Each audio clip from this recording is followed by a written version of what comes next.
We go chronologically, domestically for a while. Then we stop and we go internationally, cover that. And then we go on like that. So one of the things I'm wondering is, would it be possible to teach it on a complete theme basis? So you have to decide what are the 6 or 7 major themes that run us through U.S. history. And instead of chopping it up chronologically, maybe you have a chronological introduction so that you have sort of these guideposts in the ground so we know how things fit.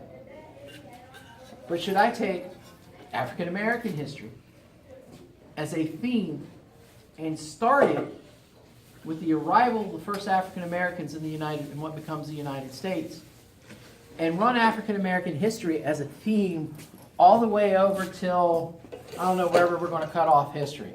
Say Nixon. Right?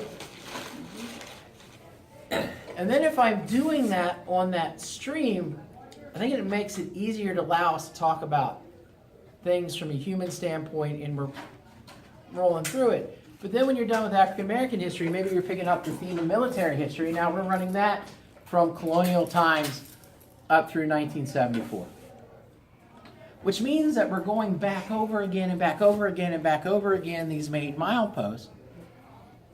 And I don't know if that becomes frustrating to learn that way, or if it's better to learn that way, or if it doesn't make a difference because we're still talking more context, unless it's sort of these personal, as an event. Like history, some of the best history books are written by novels. And there's a reason for it. I mean, most historians suck when they write. There are exceptions. And I'm trying to point this out to my friend Mr. Nikolov, who's insisting that I'm writing this book. And I'm like, no, dude, maybe you should write the book. I'll teach you how to do the history part, and you write the book. And then we'll be good. Why did everyone look back? We must always check. Because the rumor went around that you were Mr. Nikolov's illegitimate son. And that's why everyone looked at you coldly. So, hello, illegitimate child. So, I'm going to sit down now. I want you to think about it, and I want you to tell me that's a better way of teaching this. And then towards the end of the year, we'll have a presentation, and then I'll hijack you for 5 or 10 minutes and get your thoughts. But I want you to think about it because, I have an opportunity to rewrite part of the curriculum, and I'm struggling with how to do this. Because I have to give you the context. Because what makes us American, to a very real extent, is we have this shared concept of what America is. And it's not historically accurate, but it's relatively close. So I will make an argument that what makes us American is how we interpret our history. You can argue there are other things that make us American. You can argue what makes us American is what we buy, our consumption patterns. I mean, that's an argument that's being made. What makes us American? What makes us American is we own cars, and we shop on Amazon, and we have malls to go to, and we consume, and it's our consumption patterns that make us different than the rest of the world, or much of the rest of the world. We can talk about religion, and concepts of religion, and interpretations of religion, and the limits of religion. No, don't do the religion. But you can't, because it's a major theme that runs through it. Your rejection of religion would be included as a religion. I'm not saying you're personally rejecting religion. I'm not. I can't. Because I couldn't tell if you were like telling me to stop or if you were making some kind of cross. Like how dare you talk about this here? Yeah, I'm sure. No.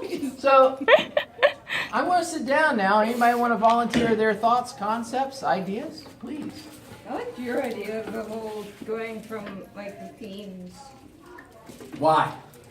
because I feel like you would get more out of it, and there's like so many different areas that history covers that you would get like a taste of everything, like a little bit of every little thing that history covered. Go ahead, Matt. I think we should learn more about clothing, since a lot of that dictates the society. You just want to talk about hats.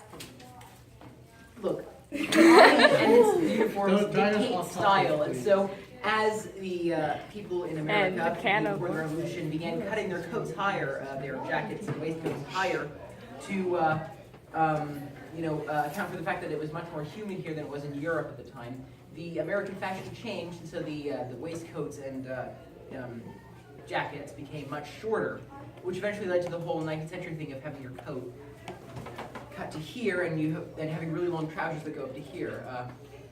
And I so, think we've gotten off track. I've Yeah, not gone off I track, agree. but a lot of what the society believes in is dictated by its clothing, and so depending on how loose or how strict society is about dress, that kind of dictates a lot about the society, right?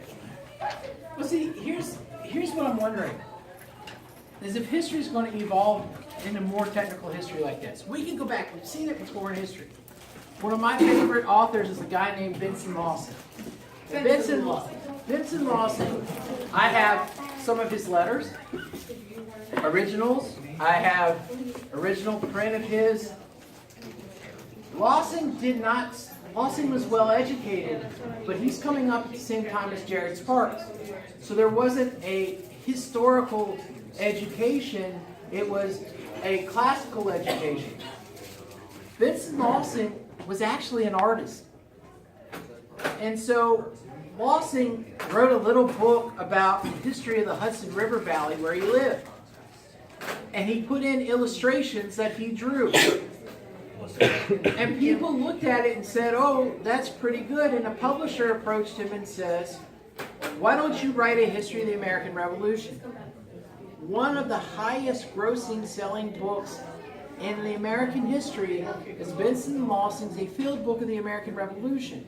And he doesn't write it chronologically. He writes it by starting about the events that happened near his house. And then as he travels, using that newfangled thing called the steam engine, as he travels in the 1830s and 40s, rarely by train, he goes all over what used to be the continental United States, and he visits the battlefields, and he writes the history, and he finds survivors, and he writes about There them. were survivors in the 1840s? Yes. Wow. But a lot of them were children, they're not necessarily soldiers at the time of the war. So what he ends up doing is and then he'll write the history, and then he'll have a teeny chapter about his travels there and who he traveled with, and then there'll be the next chapter will be another place, and he'll write the history of that place. But he illustrated those 2 volumes with over 250 drawings. And most of them were drawings of what was there when he visited. So what ends up happening is people read these books, and this is new, right? And it's like, I'm there, I'm seeing what he's seeing. And the sales are incredible. And then he writes one on the War of 1812, and it sells pretty well. But while he's writing the one on the War of 1812, the American Civil War breaks out. So he does a really good job of talking about Maryland because he got trapped in Maryland. Help! I'm trapped in Maryland. And so we get all this cool stuff about that. But then he also is because he's well known at that point, the publisher approaches him and says, we want you to write a book about the Civil War. And he refused to write a book about the war until the war was over. But he traveled with the armies. And he visited places. And he writes a 3-volume, I'll call it a pictorial field book of the